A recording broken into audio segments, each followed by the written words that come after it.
Audio Jungle.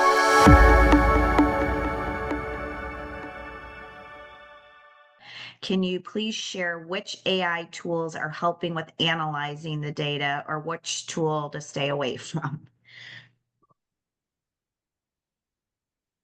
Do you want me to go ahead? I'll go ahead and answer. Yeah, go ahead. Sure.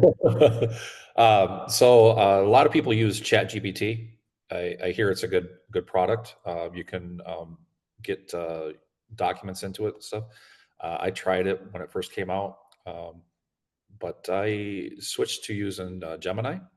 And so the reason why I use Gemini is because it's not that one is better than the other.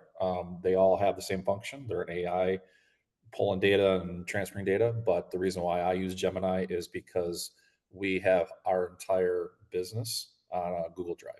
And that could be good and bad, but it's just easy to have it all there. And then we could actually chat and interact with our documents in Google Drive with Gemini, and we don't have to source it out. So it just makes it easier. But as far as any tools to stay away from, I would probably give advice that always just check to see how that data is that you're using. Make sure there's no privacy issues or anything. It'd be check that you are accepting privacy to be used out there in the world to be measured in the future for AI training. So that's one thing I do is to check on that. But yeah, I use Google Gemini. Great. Did you have anything to add, Trey? Or Yeah, sure. So I've used the bulk of the tools, Gemini, ChatGPT, Perplexity, Anthropic's Claude.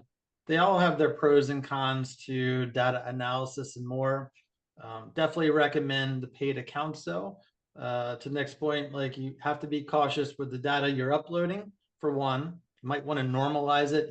If there are, customer data like phone numbers, email addresses, and such, you might want to be cautious about that. But that doesn't mean to say that you still can't normalize or cut out some of that data and still get the report that you're trying to get out of it, that quick analysis. I know Claude for me has been a game changer in a lot of ways over this last maybe month or two, just because there are file creation capabilities, not only to upload a CSV file that you might download from a point of sale or a payment system. You can upload that. Well, it could turn that into a full Excel multi-sheet spreadsheet and create tables and more. So I'm not saying it gets you 100% there, but it definitely gets you to like a 95% point. And it's been pretty amazing for what it can create in this world, let alone as you start to utilize these tools and go much deeper, they're all talking to each other now. So they're utilizing what's called MCP protocol to be able to touch things. So you do have the opportunity not only to just process data and then maybe spit it back out to you to make a decision or something, but you can also turn that data into like a presentation or a design or something along those lines.